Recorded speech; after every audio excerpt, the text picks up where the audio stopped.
You've probably seen all the opinions, but it is now time for the facts. Welcome to the CoolClubs channel. This is one of the biggest launches of the year, Mark. I definitely agree. Titleist only comes out every 2 years, and there's 4 different clubs, so and some utilities as well. So it's quite a big launch. Yep. We are going to dive into the 4 brand new irons from Titleist and give you all the information that you need to know to understand which product is going to be right for you. This is a big one for us too. We've got brand new content for you. We have 3D scanned these golf clubs to give you information nobody else is going to release to you, at least to the public. Right. We have actually MOI tested these clubs, which we've never done with irons before. Nope. We've actually had the chance to be fit by Titleist, so we know what we've both tried them. Yep, we know what these clubs are real doing in real life. Give you the end of when exactly happened there. We've tested these at 80 miles an hour. Chris has spent absolutely hours hitting golf balls, so we've almost a couple of weeks actually. Huge amount of data, which gives us just the most accurate data. Yeah, and we tested all the last year's version too with the same swing, so we've got apples to apples comparison as well. So it's kind of cool. And we're going to test it live at a different speed that we've never done before, so you're going to get to see that too. So here's the run of show for you. Let's jump in and test the clubs at 90 miles an hour. Let's talk really quickly, because we'll do a bigger video about the robot swing. Well, we've done robot testing for years, and until we got this robot, we really couldn't actually simulate the exact same impact from like LPGA players and tour players. So we got Michael Neff in here with gears, and we hooked up gears to this thing, and we actually got exactly the same shaft lean, same angle of attack, same amount of bend to really duplicate what a golfer does. This first swing, this is the first time we've done real full testing, and we did all this testing at 80 miles an hour, duplicating basically the average LPGA player. Yep. So yeah, robots do have some limitations, but this one has less. Yeah. Oh, this is the latest, greatest tech in the industry. All right, well, let's kick into it. Let's see what these things do at 90 miles an hour. First up, we've got T100. Let's give it a hit. Well, so straight down the middle. We set this up at 4 degrees down, 90 miles an hour to try and make it somewhat like a PGA Pro. And we're going to look at some key metrics here. That's actually a cool view. Yeah. We want to know what the RPM is. So we got about 5,700 RPMs there. We carried it 178 yards and it landed at 47 degrees. That's a really good stopping power. Yeah, it really is actually. That's a pretty good number. Peak height of 102 feet. So we're going to jump in now, step up to the next one in the line, and we'll talk about why these things, we're doing it in this order. T150. Let's do it. Fire away. Right down the middle again. Perfect. Right down the middle. We don't really want to see any bias with these ones, right? These are the tour player. These want to go straight. You want the player to control the direction. Absolutely. So we saw about 5,700 on the T100. Now we've got about 5,000. So there is that drop. That's 1 degree difference in the loft. The loft is stronger. We're going to jump into all the specifications so you really understand each iron. We're just looking at this 90 mile an hour swing first to compare apples to apples. Land angle, again, 46 degrees, so that 1 degree trades off a little descent angle. Exactly. But we're still well in the safe space to land it would definitely be more than 45. Yeah. Next up, new naming convention. Yep, they changed the 200 to the 250 now, so it lines up with the 350, obviously. Yep. It kind of makes sense. Right. But other than that, it's definitely the same sort of club. Yeah. We're going to get into the nitty-gritty details. The 3D scan unveils some stuff that you might not see online, so hang in there for that. Let's hit it.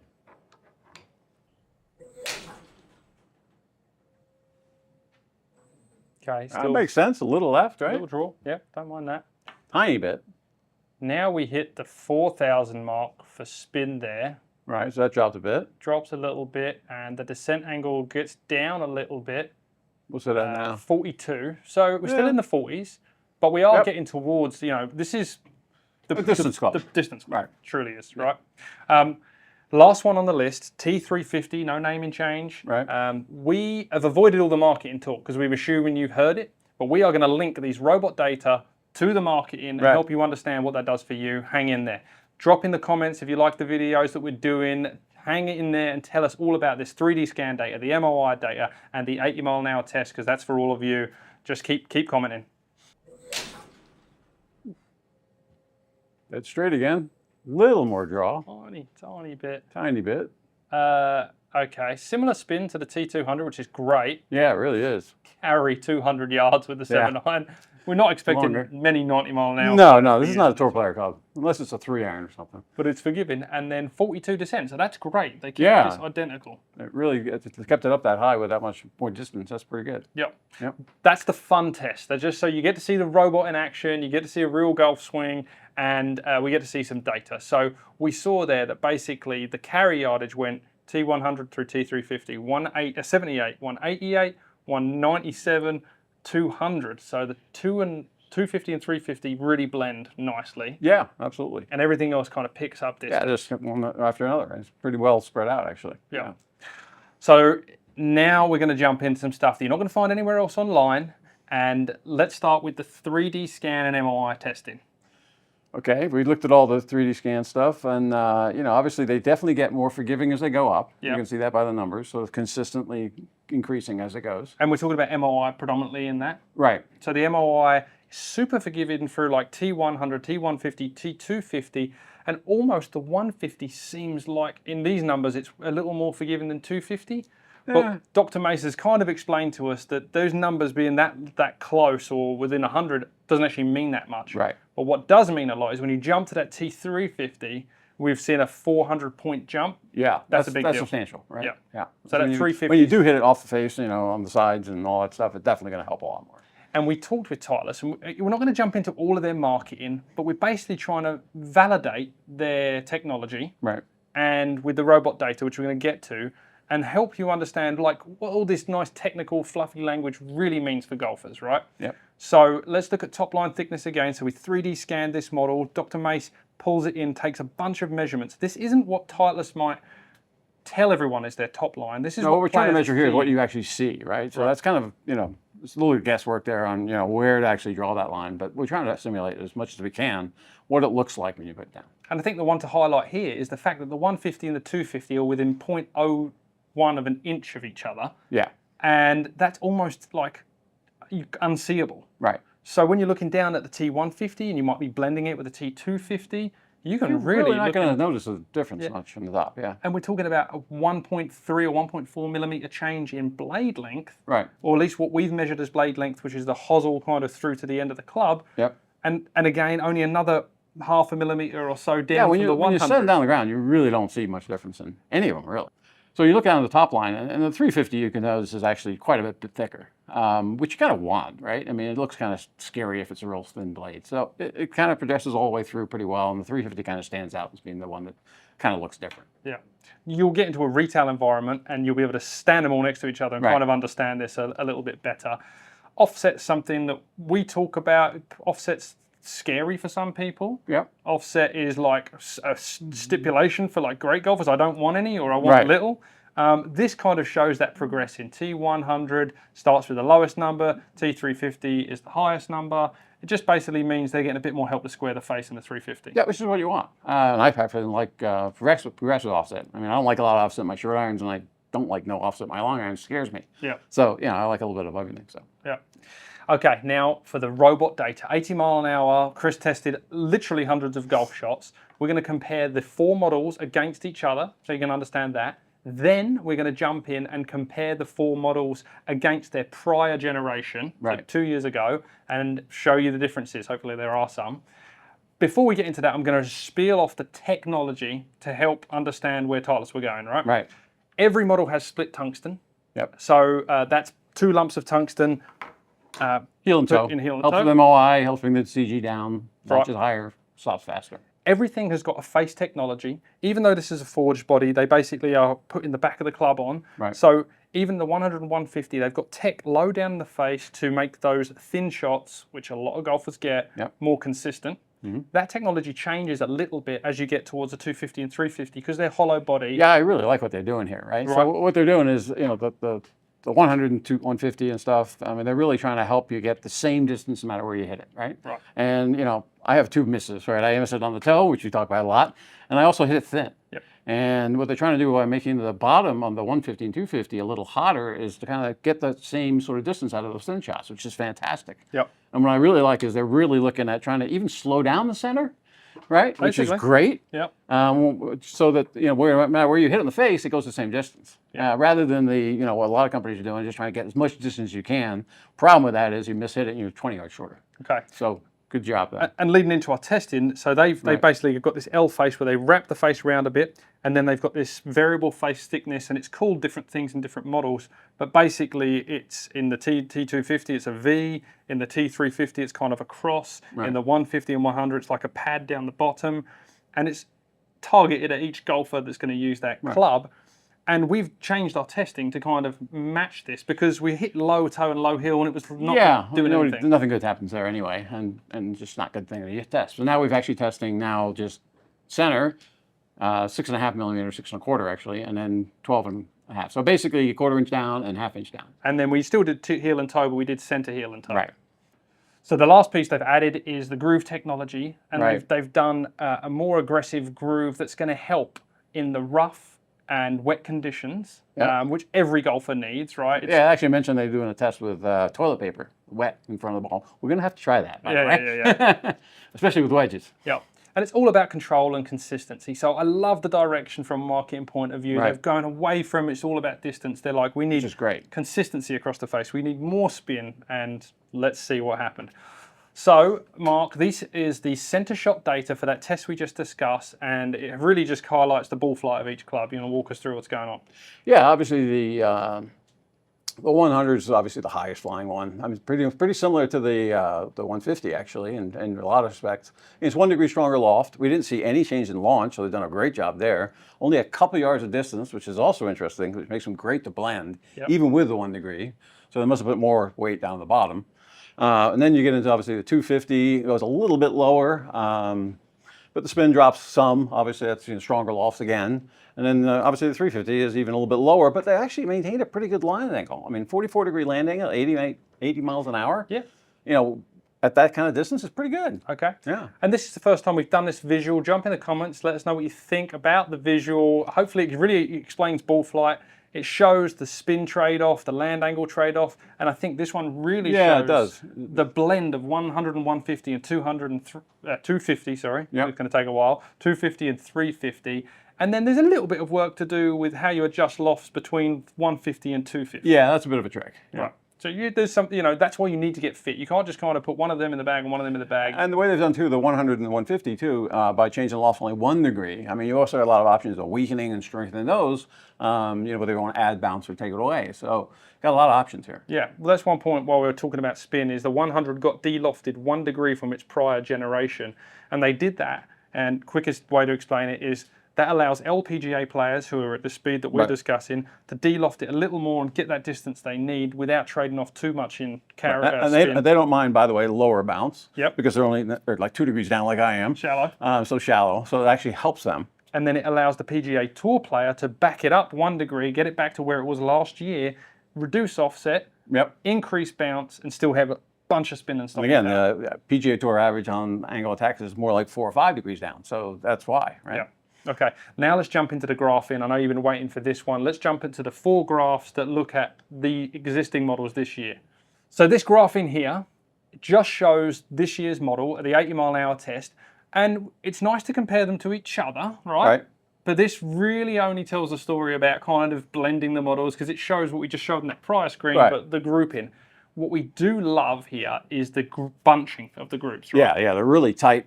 All of them, right? There's no like outliers, like low heel, crazy spots that really different distance. They're all kind of good, and we'll see that when we compare one even to even. You know, the last year's to the new one, that the overall circle got smaller all the way around. So they actually did what they were trying to do. Yeah, and that's it. So this is the technology starting to come into play. Now you're understanding what it looks like across a family line. They've done an incredible job because we've seen this year. We've tested every iron that's come out.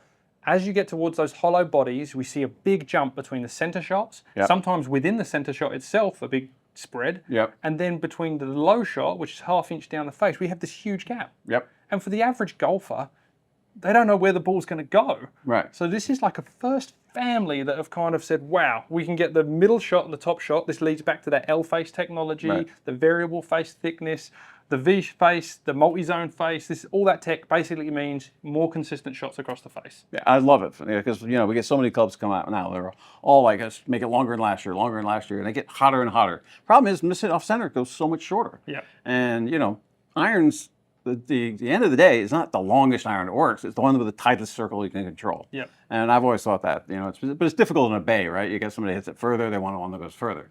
But the size of the circle and whether it's right for you is really, you can always go with another club. Driver, different deal, right? We want as much as possible. Yeah. But irons, we're really looking for consistency, and they've done that.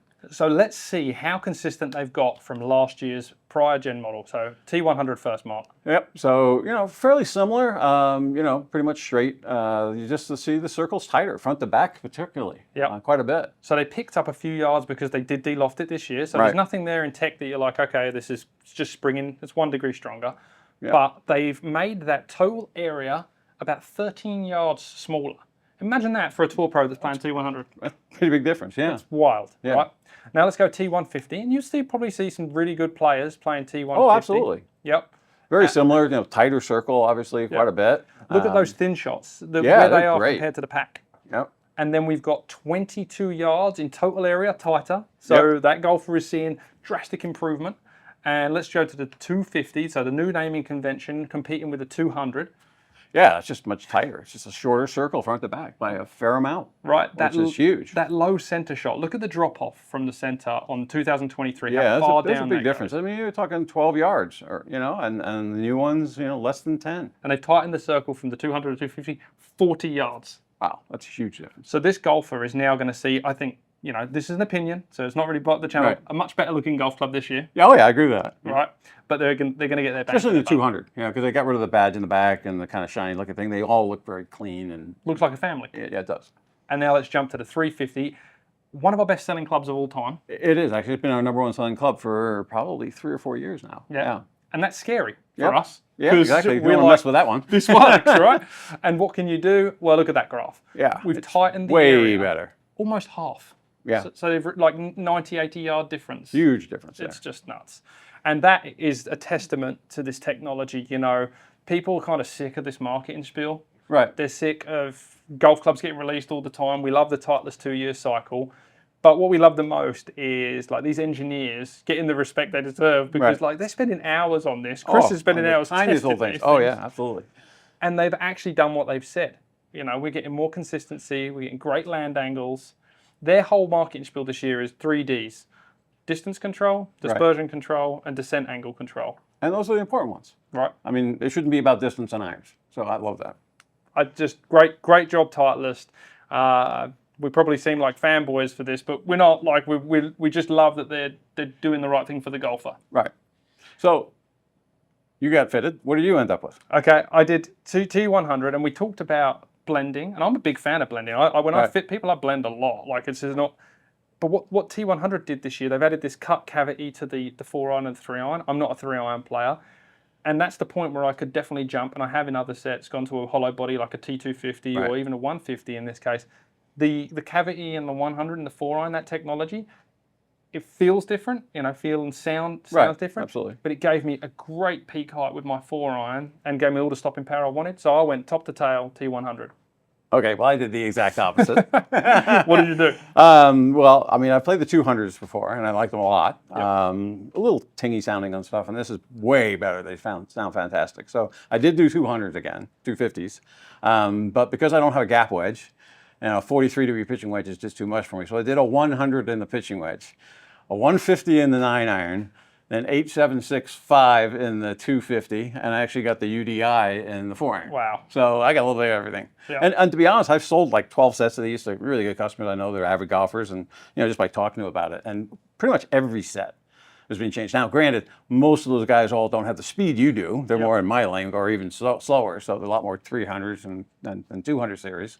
But yeah, I think it's great to mix. I'm really excited about it. I think it's the first time I've seen a complete line of 4 clubs that are really designed to look in the bag like it's one set. Yeah. I would almost look like this is like a launch of one, hugely fittable iron, basically. Yeah. And like I said, most all the sets I've sold have been some kind of blend, whether it's long irons or, back and forth.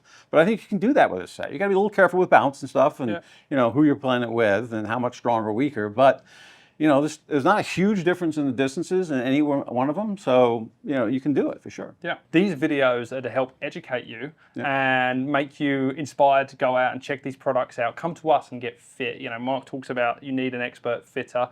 We've had this information for a while. Our fitters have been working with it. Mark's sold sets already because he knows exactly what's going on, and we've got this back of house information that nobody else really does other than Titleist themselves.